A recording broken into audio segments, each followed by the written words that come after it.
రాజకీయాల్లో అజాత శత్రువు, తాడిత పీడిత వర్గాల అభ్యున్నతి కోసం పనిచేసిన తెలంగాణ మట్టిబిడ్డ సిపిఐ మాజీ ప్రధాన కార్యదర్శి సురవరం సుధాకర్ రెడ్డి ఇక లేరు. కొంతకాలంగా శ్వాసకోశ సమస్యతో బాధపడుతున్న ఆయన్ను కుటుంబ సభ్యులు 2 రోజుల క్రితం గచ్చిబౌలిలోని ఓ ప్రైవేట్ ఆసుపత్రిలో చేర్పించారు. అక్కడ ఐసీయూలో చికిత్స పొందుతూ శుక్రవారం రాత్రి సుధాకర్ రెడ్డి తుది శ్వాస విడిచినట్లు సిపిఐ అధికారికంగా ప్రకటించింది. గత కొన్నాళ్లుగా ఊపిరితిత్తుల సమస్యతో బాధపడుతున్న ఆయన ప్రాణవాయువును అందించే ఆక్సిజన్ కాన్సంట్రేటర్ను వినియోగిస్తున్నారు. ఆ స్థితిలోనూ పార్టీ కార్యక్రమాలకు చక్రాల కుర్చీలో హాజరయ్యారు. సురవరం సుధాకర్ రెడ్డికి భార్య విజయలక్ష్మి, కుమారులు నిఖిల్, కపిల్ ఉన్నారు. అమెరికాలో ఉన్న పెద్ద కుమారుడు నిఖిల్ ఆదివారం ఉదయానికి భారత్ చేరుకుంటాడని సమాచారం. అప్పటి వరకు సుధాకర్ రెడ్డి భౌతిక కాయాన్ని గచ్చిబౌలి కేర్ మార్చురీలో ఉంచుతామని సిపిఐ జాతీయ కార్యదర్శి నారాయణ తెలిపారు. ఇక పార్టీ కార్యకర్తలు, అభిమానుల సందర్శనార్థం హిమాయత్ నగర్లోని మగ్దూం భవన్లో ఇవాళ ఉదయం నుంచి మధ్యాహ్నం 3 గంటల వరకు భౌతిక కాయాన్ని ఉంచనున్నట్లు పేర్కొన్నారు. అనంతరం అదే రోజు గాంధీ వైద్య కళాశాలకు వైద్య విద్యార్థుల పరిశోధనార్థం సుధాకర్ రెడ్డి భౌతిక కాయాన్ని అప్పగిస్తామని నారాయణ వెల్లడించారు. సురవరం నేత్రాలను ఎల్వి ప్రసాద్ కంటి ఆసుపత్రికి ఇచ్చారు. ఇక సిపిఐలో క్రియాశీల కార్యకర్తగా చేరిన సురవరం సుధాకర్ రెడ్డి పార్టీలో అంచెలంచెలుగా ఎదిగారు. 1971లో జాతీయ సమితి సభ్యునిగా పనిచేశారు. 3 ఏళ్ల పాటు ఢిల్లీలో ఉన్నారు. ఆ తర్వాత ఆంధ్రప్రదేశ్కు వచ్చి ఇక్కడి కార్యక్రమాల్లో పాల్గొన్నారు. తొలిసారి 1998 లోక్సభ ఎన్నికల్లో విజయం సాధించారు. అదే ఏడాది సిపిఐ రాష్ట్ర కార్యదర్శిగా ఎన్నికయ్యారు. 2012 నుంచి 2019 వరకు ఆ పదవిలో 3 పర్యాయాలు సేవలందించారు. చంద్ర రాజేశ్వరరావు తర్వాత సిపిఐ పగ్గాలు చేపట్టిన తెలుగు నేత సురవరం సుధాకర్ రెడ్డి కావడం విశేషం. సురవరం మృతికి సిపిఐ రాష్ట్ర కార్యదర్శి రామకృష్ణ ప్రగాఢ సంతాపం తెలిపారు. ప్రజాస్వామిక దేశంలో సంక్షేమం తప్పనిసరి అని ఏపీ ముఖ్యమంత్రి చంద్రబాబు స్పష్టం చేశారు. భారతదేశం ఎదుగుతున్న క్రమంలో ఆర్థిక అభివృద్ధిలో అందరినీ భాగస్వాములను చేయడం అవసరమన్నారు. అప్పుడే పేదరికాన్ని నిర్మూలించగలమని చెప్పారు. సాయంత్రం ఢిల్లీ తాజ్ ప్యాలెస్ లో వరల్డ్ లీడర్స్ ఫోరం 2025 పేరిట ఎకనామిక్ టైమ్స్ పత్రిక ఏర్పాటు చేసిన సదస్సులో ఆయన ప్రసంగించారు. ఉన్నవారికి లేనివారికి మధ్య అగాధాన్ని ఎలా పూరించాలన్నదే తన ఆలోచన అని సీఎం చంద్రబాబు చెప్పారు. ఒకవైపు అత్యంత సంపన్నులు, మరోవైపు అత్యంత నిరుపేదలు ఉన్నారు. అందుకే నేను P4 పేరిట ప్రజలను సంక్షేమంలో భాగస్వాములను చేయాలని అనుకున్నానని సీఎం చంద్రబాబు చెప్పారు. అన్ని అవకాశాలు ఉన్న సంపన్నులు చివరి వరుసలో ఉన్నవారిని దత్తత తీసుకుని అట్టడుగున ఉన్న 20% ప్రజలకు చేయూత ఇచ్చేందుకు ప్రయత్నించాలి. ప్రభుత్వం చేస్తున్న దానికి ప్రైవేట్ రంగం తోడ్పడాలి. ఈ రకంగా అసమానతలు తగ్గించాలన్నదే తన ధ్యేయమని తెలిపారు. యాజమాన్య స్ఫూర్తిని, వారి పనితీరును నియంత్రించకూడదని, అదే సమయంలో అట్టడుగు వారిని ఎలా పైకి తేవాలన్నది ఆలోచించాలని సూచించారు. ఆ దిశగా విధానాలకు రూపకల్పన చేయాలన్నారు. అభివృద్ధి దిశలో ప్రభుత్వాలు చేపట్టే కార్యక్రమాలకు అంతటా ప్రోత్సాహక వాతావరణం కనపడుతోందని అన్నారు. ముఖ్యమంత్రిగా తనకు ఎన్నో అడ్డంకులు వచ్చినప్పటికీ వాటన్నింటినీ అధిగమించి అభివృద్ధి కాముకుడిగా గుర్తింపు పొందానని తెలిపారు. సుదీర్ఘకాలం సీఎంగానే కాక ప్రతిపక్ష నాయకుడిగా కూడా పనిచేశానని, ప్రతిపక్షంలో ప్రభుత్వంలో ఎలా వ్యవహరించాలో తనకు తెలుసని చెప్పారు. ప్రధాని మోదీ చేపట్టిన క్వాంటమ్ మిషన్ వచ్చే జనవరిలోనే ఫలితాలు చూపిస్తుందని, అది ఆంధ్రప్రదేశ్లోనే ప్రారంభమవుతుందని అన్నారు. ఆంధ్రప్రదేశ్లో పెండింగ్ లో ఉన్న మూలధన ప్రాజెక్టుల కోసం ప్రత్యేక మూలధన పెట్టుబడి సహాయ పథకం కింద అదనంగా 5,000 కోట్లు కేటాయించాలని కేంద్ర ఆర్థిక మంత్రి నిర్మలా సీతారామన్ కు ముఖ్యమంత్రి చంద్రబాబు విజ్ఞప్తి చేశారు. ఢిల్లీలోని నార్త్ బ్లాక్ లో ఆమెతో ఆయన సమావేశమయ్యారు. ఓ వినతి పత్రం సమర్పించారు. శాస్కి కింద రాష్ట్రానికి ఇప్పటి వరకు 2,010 కోట్లు అందాయని సీఎం తెలిపారు. అభివృద్ధి కార్యక్రమాలకు ఆర్థిక సాయం అందించాలని మంత్రిని కోరారు. అలాగే 2024-25కి సంబంధించిన సింగిల్ నోడల్ ఏజెన్సీ ప్రోత్సాహక పథకం మార్గదర్శకాల ప్రకారం 250 కోట్ల విడుదలకు రాష్ట్ర ప్రభుత్వం పంపిన ప్రతిపాదనలపై తగు ఉత్తర్వులు ఇవ్వాలని అభ్యర్థించారు. ఎన్డీఏలో భాగస్వామిగా ఉన్న టీడీపీ మద్దతును ఇండీ కూటమి ఎలా ఆశిస్తుందని ముఖ్యమంత్రి చంద్రబాబు ప్రశ్నించారు. గెలిచే అవకాశం లేకపోయినా ఉపరాష్ట్రపతి ఎన్నికల్లో అభ్యర్థిని నిలబెట్టి రాజకీయం చేస్తోందని విమర్శించారు. శుక్రవారం ఢిల్లీలోని మహారాష్ట్ర సదన్లో ఉపరాష్ట్రపతి పదవికి ఎన్డీఏ తరపున బరిలోకి దిగిన సిపి రాధాకృష్ణన్తో చంద్రబాబు మర్యాదపూర్వకంగా సమావేశమయ్యారు. పదవి ప్రతిష్టను రాధాకృష్ణన్ పెంచుతారని, ఆయన దేశంలోనే గౌరవనీయుడైన నాయకుడని, ఆయనకే టీడీపీ మద్దతుంటుందని తేల్చి చెప్పారు. ఎన్డీఏ అభ్యర్థిగా రాధాకృష్ణన్ను తామంతా కలిసి నిర్ణయించామన్నారు. ఆయనతో ఎప్పటి నుంచో తనకు పరిచయం ఉందని, ఇప్పుడు మర్యాదపూర్వకంగా కలిసి మద్దతు తెలియజేశానని సీఎం చెప్పారు. పార్లమెంట్ నియోజకవర్గాల వారీగా ఏర్పాటైన త్రిసభ్య కమిటీలతో నేడు టీడీపీ అధినేత సీఎం చంద్రబాబు సమావేశం కానున్నారు. పార్టీ సంస్థాగత నిర్మాణంపై దృష్టి పెట్టిన టీడీపీ పార్లమెంట్ కమిటీలను ఏర్పాటు చేసే నిమిత్తం ప్రతిపాదనలను స్వీకరించేందుకు నియోజకవర్గాల వారీగా త్రిసభ్య కమిటీల నియామకం చేసింది. ఈ కమిటీలు నియోజకవర్గాల వారీగా సమావేశాలు ఏర్పాటు చేసి పార్లమెంట్ కమిటీలకు ప్రతిపాదనలు స్వీకరిస్తాయి. ఆ సమావేశాల నిర్వహణ ఎలా ఉండాలన్న దానిపై త్రిసభ్య కమిటీలకు చంద్రబాబు నేడు భేటీలో దిశానిర్దేశం చేస్తారు. కాగా 24న అనకాపల్లి, నర్సాపురం, ఏలూరు, మచిలీపట్నం, విజయవాడ, గుంటూరు, నర్సరావుపేట, ఒంగోలు నియోజకవర్గ కమిటీలకు 25న అరకు, కాకినాడ, అమలాపురం, బాపట్ల, రాజంపేట, చిత్తూరు, కడప, హిందూపురం పార్లమెంట్ నియోజకవర్గ కమిటీలకు 26న శ్రీకాకుళం, విజయనగరం, విశాఖపట్నం, రాజమండ్రి, నెల్లూరు, తిరుపతి, నంద్యాల, కర్నూలు, అనంతపురం పార్లమెంట్ నియోజకవర్గ కమిటీల ఏర్పాటుపై సమావేశాలు నిర్వహిస్తారు. అమరావతి మునిగిపోయిందంటూ ప్రకాశం బ్యారేజ్ గేట్లు ఊడిపోయి విజయవాడ నగరం కూడా మునిగిపోతుందంటూ నిన్నటి వరకు అసత్య కథనాలు ప్రచారం చేశారు. ఇప్పుడు మరింత బరితెగించారు. అన్ని అవయవాలు సక్రమంగా ఉన్నా చేతులు, కాళ్లు లేని దివ్యాంగులుగా చూపుతూ అన్యాయంగా పింఛన్లు తీసేస్తున్నారంటూ ఫేక్ వీడియోలతో దుష్ప్రచారం చేస్తున్నారు. వైసీపీ నేతలు, సోషల్ మీడియా కార్యకర్తలు కూటమి ప్రభుత్వాన్ని లక్ష్యంగా చేసుకుని విషం చిమ్ముతున్నారు. వైసీపీ రోత మీడియా, దాని అనుకూల మీడియా ఈ ఫేక్ ప్రచారానికి వంతపాడుతున్నాయి. ప్రభుత్వంపై బురద చల్లడంతో పాటు ప్రజల్లో అలజడి సృష్టించేందుకు ప్రయత్నిస్తున్నాయి. నిత్యం ఏదో ఒక విధంగా కూటమి ప్రభుత్వాన్ని అప్రతిష్ట పాలు చేయడం కోసం వైసీపీ ఫేక్లు కట్టుకథలు అల్లుతున్నారు. ఇందుకు ప్రతి సందర్భాన్ని ముడిసరుకుగా వాడుకుంటున్నారు. దివ్యాంగ పింఛన్ల తొలగింపు అంశాన్ని వక్రీకరిస్తున్నారు. వైసీపీ సోషల్ మీడియా కార్యకర్తలను చేతులు, కాళ్లు లేని దివ్యాంగులుగా చూపుతూ కూటమి ప్రభుత్వ నిర్వాకంతో పింఛన్లు పోయాయంటూ వీడియోలు చిత్రీకరించి జనంలోకి వదులుతున్నారు. సహజ మరణం చెందిన వారిని పింఛన్ల తొలగింపుతో గుండె ఆగి చనిపోయిన వారుగా చూపుతూ జగన్ రోత మీడియా కథనాలు వండివారుస్తోంది. వాస్తవానికి వైసీపీ హయాంలో అర్హులు కాకపోయినా ఆ పార్టీ కార్యకర్తలు, మద్దతుదారులకు భారీగా పింఛన్లు ఇచ్చారు.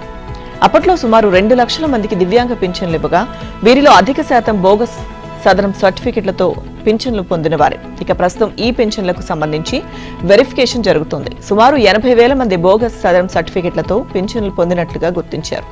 అయితే అనర్హులను మాత్రమే తొలగిస్తామని, అర్హులకు ఒక్కరికి కూడా పింఛన్ ఆపబోమని కూటమి ప్రభుత్వం ఇప్పటికే స్పష్టం చేసింది. ఏపీలో వరదలు, భారీ వర్షాలపై ఆయా ప్రాంతాల ప్రజల ఫోన్లకు నిరంతరం ఖచ్చితమైన సమాచారం ఇవ్వాలని, తప్పుడు ప్రచారాలకు తావు లేకుండా చూడాలని ముఖ్యమంత్రి చంద్రబాబు అధికారులను ఆదేశించారు.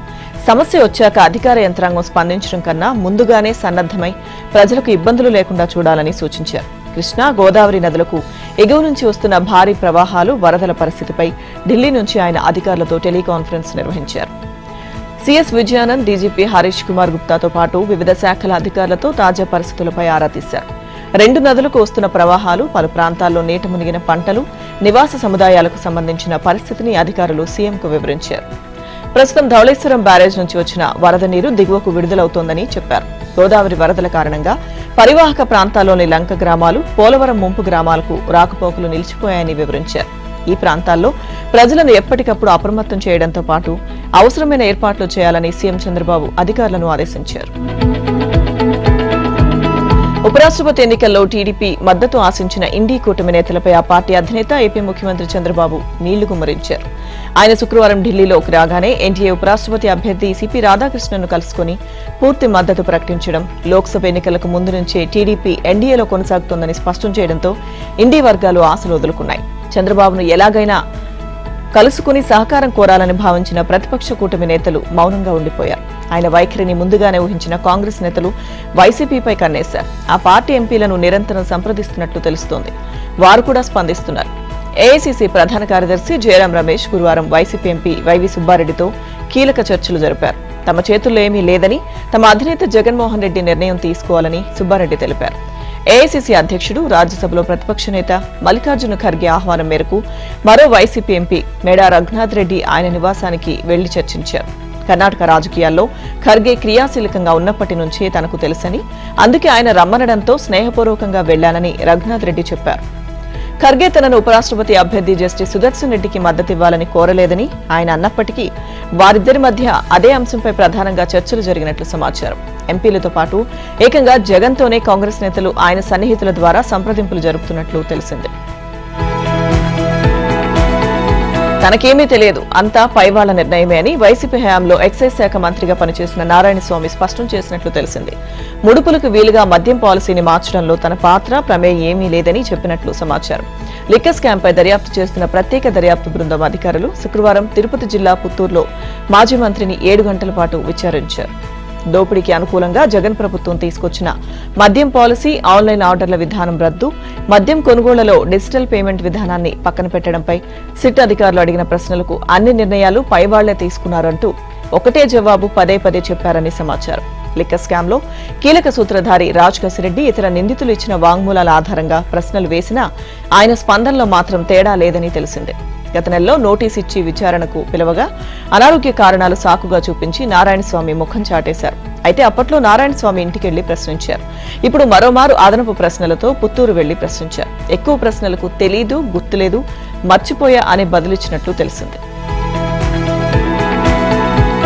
రాష్ట్రపతి వద్ద పెండింగ్ లో ఉన్న బీసీ రిజర్వేషన్ బిల్లులపై సుప్రీంకోర్టును ఆశ్రయించాలని తెలంగాణ ప్రభుత్వం యోచిస్తోంది.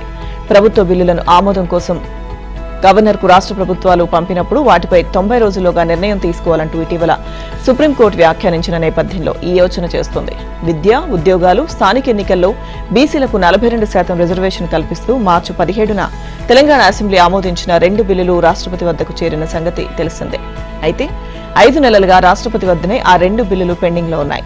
రాష్ట్రాలు పంపిన బిల్లులపైన 90 రోజుల్లోగా రాష్ట్రపతి నిర్ణయం తీసుకోవాలంటూ సుప్రీంకోర్టు ఇచ్చిన రూలింగ్ బీసీ రిజర్వేషన్ బిల్లులకు వర్తిస్తుందని ప్రభుత్వ వర్గాలు చెబుతున్నాయి. ఇక గాంధీభవన్లో నేడు టీపీసీసీ రాజకీయ వ్యవహారాలు సలహా కమిటీల ఉమ్మడి సమావేశం జరగనుంది. టీపీసీసీ చీఫ్ మహేష్ గౌడ్ అధ్యక్షతన జరిగే ఈ సమావేశంలో సీఎం రేవంత్ రెడ్డి, పార్టీ రాష్ట్ర వ్యవహారాల ఇన్ఛార్జ్ మీనాక్షి నటరాజన్, రాజకీయ వ్యవహారాలు సలహా కమిటీల సభ్యులు పాల్గొనబోతున్నారు. స్థానిక సంస్థల ఎన్నికలు, బీసీలకు 42% రిజర్వేషన్ అమలు, జూబ్లీహిల్స్ ఉప ఎన్నికల్లో అనుసరించాల్సిన వ్యూహంపై ఈ ఉమ్మడి సమావేశంలో చర్చిస్తారు.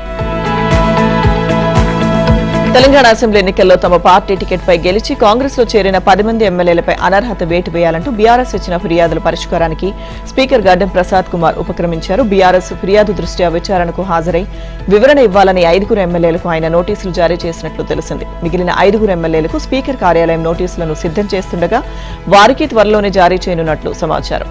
ఎమ్మెల్యేలు దానం నాగేందర్, కడియం శ్రీహరి, పోచారం శ్రీనివాసరెడ్డి, అరకిపూడి గాంధీ, తెల్లం వెంకట్రావు, సంజయ్ కుమార్, కాళీ యాదయ్య, ప్రకాష్ గౌడ్, కృష్ణమోహన్ రెడ్డి, మహిపాల్ రెడ్డిపై స్పీకర్ కు బీఆర్ఎస్ ఫిర్యాదు చేసిన విషయం తెలిసిందే. అయితే ఫిరాయింపు ఎమ్మెల్యేలపై నిర్ణయం తీసుకోవడంలో జాప్యం చేస్తున్నారంటూ దాఖలైన పిటిషన్పై విచారణ జరిపిన సుప్రీంకోర్టు 3 నెలల్లోగా స్పీకర్ నిర్ణయం తీసుకోవాలంటూ జూలై 25న తీర్పు ఇచ్చింది. ఈ నేపథ్యంలో న్యాయ నిపుణులతో స్పీకర్ ప్రసాద్ కుమార్, శాసనసభ వ్యవహారాల మంత్రి శ్రీధర్ బాబు చర్చలు జరిపారు. ఫిరాయింపుల నిరోధక చట్టం ప్రకారం ఎమ్మెల్యేలపై నిర్ణయం పూర్తిగా స్పీకర్ పరిధిలోనిదే అని అసెంబ్లీ వర్గాలు చెబుతున్నాయి. అయినా సుప్రీంకోర్టు తీర్పును గౌరవించి బీఆర్ఎస్ ఫిర్యాదులపై విచారణ చేపట్టాలని స్పీకర్ నిర్ణయించినట్లు సమాచారం. ఇందులో భాగంగానే 5 ఎమ్మెల్యేలకు నోటీసులు జారీ చేసినట్టు తెలుస్తోంది. అయితే విచారణకు సంబంధించి నిర్దేశిత సమయాన్ని ఆ నోటీసుల్లో పేర్కొనలేదని తెలుస్తోంది.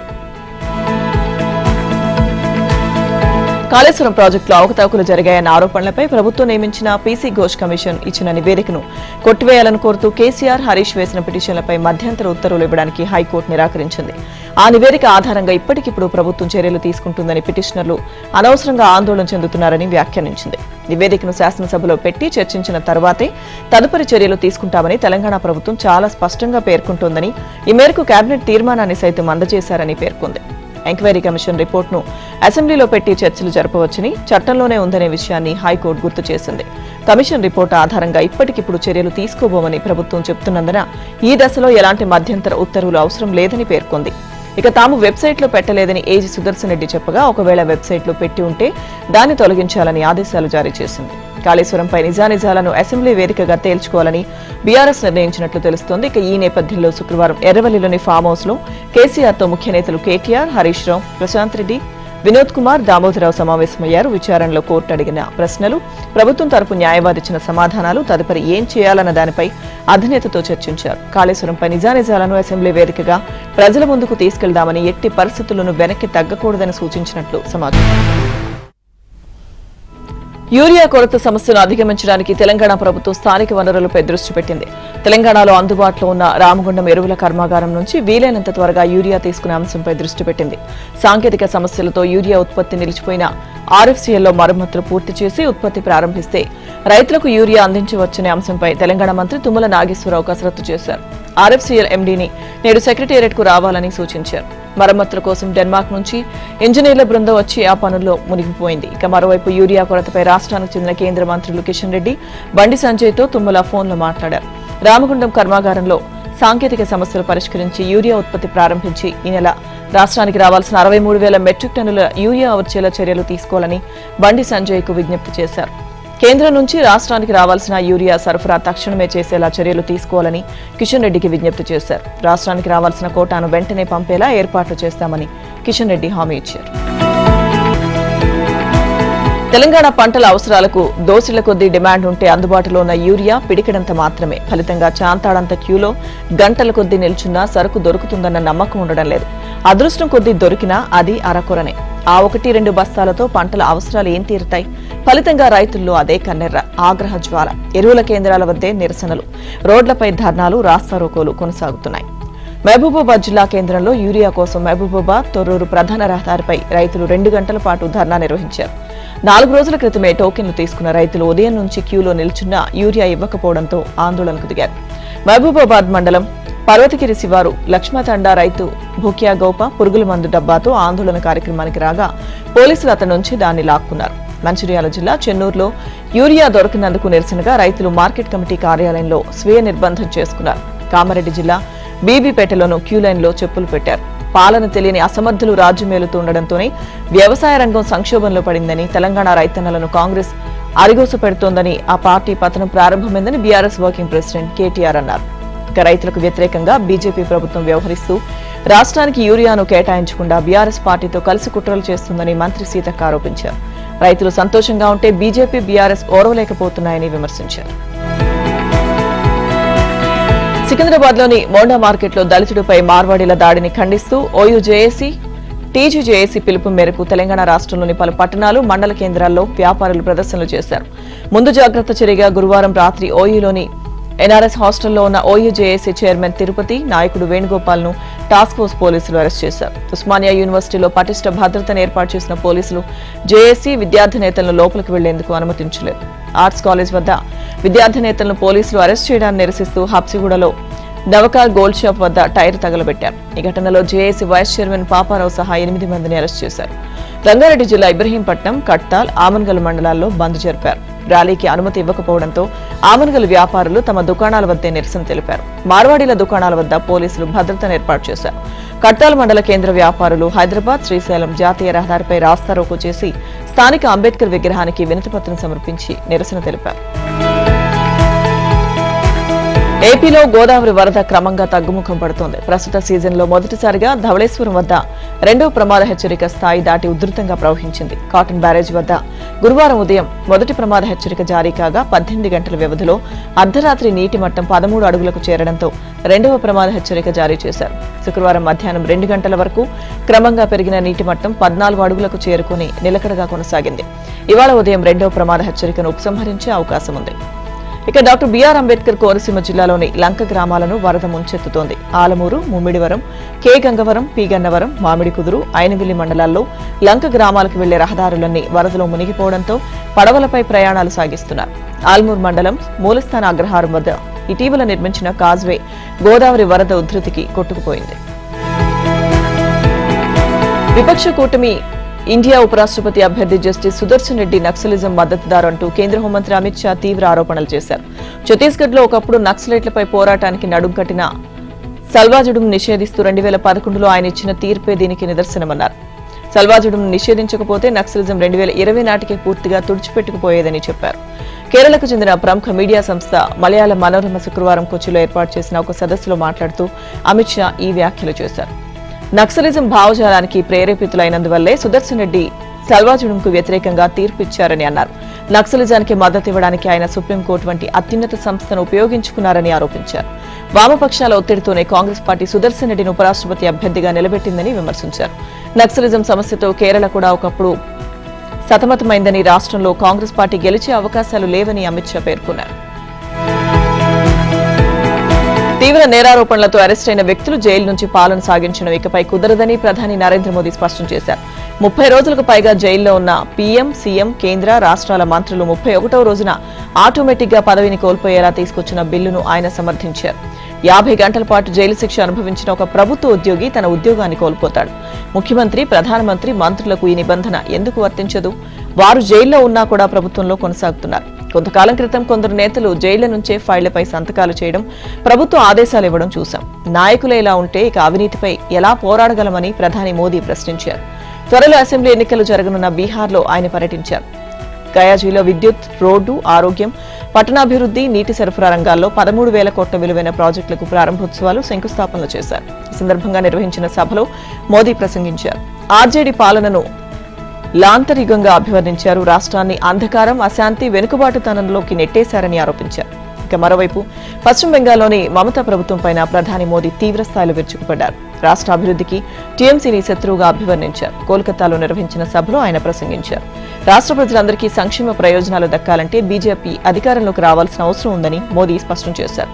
అంతకుముందు కోల్కతాలో 3 కీలక మెట్రో రైల్వే స్టేషన్లు సహా 5,200 కోట్ల విలువైన మౌలిక సదుపాయాల ప్రాజెక్టులను మోదీ ప్రారంభించారు. అలాగే హౌరా, కోల్కతా మధ్య కనెక్టివిటీని పెంచనున్న 1,200 కోట్లకు పైగా విలువైన 7.2 కిలోమీటర్ల ఎలివేటెడ్ కోనా ఎక్స్ప్రెస్ వేకు ప్రధాని మోదీ శంకుస్థాపన చేశారు. ఢిల్లీలో ఒక్క వీధి కుక్క కూడా కనిపించకుండా అన్నింటినీ తరలించివేయండి. స్టెరిలైజేషన్ తర్వాత కూడా వీధుల్లోకి వదిలిపెట్టవద్దంటూ ఇచ్చిన తీర్పును సుప్రీంకోర్టు సవరించింది.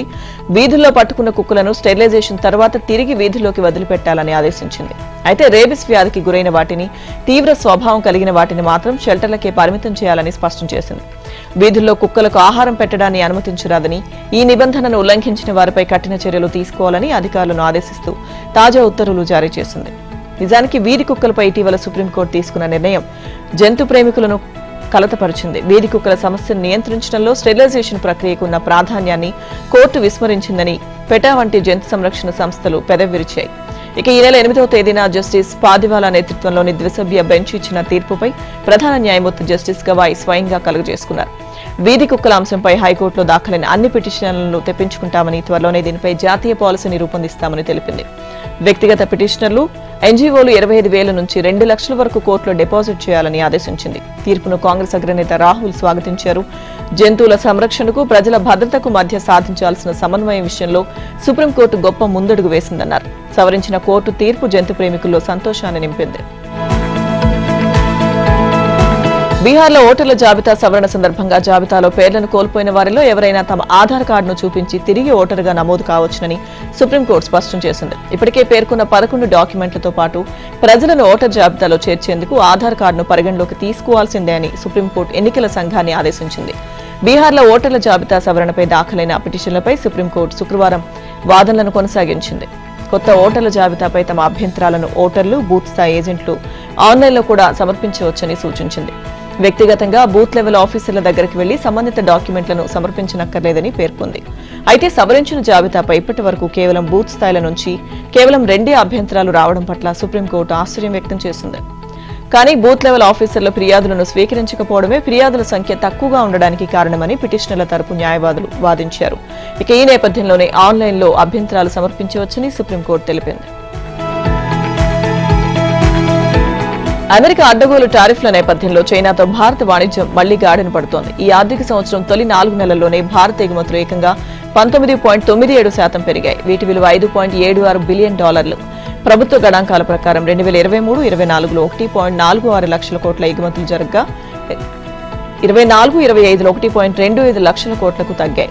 ఇక 2025-26లో మొదటి 4 నెలల్లోనే 49,013 కోట్లకు చేరడం ద్వైపాక్షిక వాణిజ్యాన్ని మరింత విస్తరించాలని చైనా విదేశాంగ మంత్రి వాంగ్ యీ ఇటీవల భారత పర్యటనలో ఉభయ దేశాలు నిర్ణయించడం, ప్రభుత్వంగా సరిహద్దుల్లో లిప్లేక్ పాస్, అలాగే షిప్కిలా పాస్, ఇక నాథులా పాస్ వాణిజ్య మార్గాలను తిరిగి తెరవాలని నిశ్చయించడం తదితర పరిణామాలతో చైనాకు ఇండియా ఎగుమతులు ఈ ఆర్థిక సంవత్సరంలో భారీగానే పెరిగే అవకాశం ఉందని అధికార వర్గాలు అంటున్నాయి. ఇక ఏప్రిల్, జూలై నడుమ ఎగుమతుల్లో ఇంధన, ఎలక్ట్రానిక్స్, ఆహార పదార్థాల వాటా అత్యధికంగా ఉండడం గమనార్హం. వాస్తవానికి 2024-25లో చైనాతో ఇండియా వాణిజ్య లోటు 8.69 లక్షల కోట్లుగా ఉంది. తాజా పరిణామాలతో ఈ ఏడాది ఈ లోటు కొంతవరకు భర్తీ అవుతుందన్న ఆశాభావం అధికార వర్గాల్లో వ్యక్తమవుతోంది.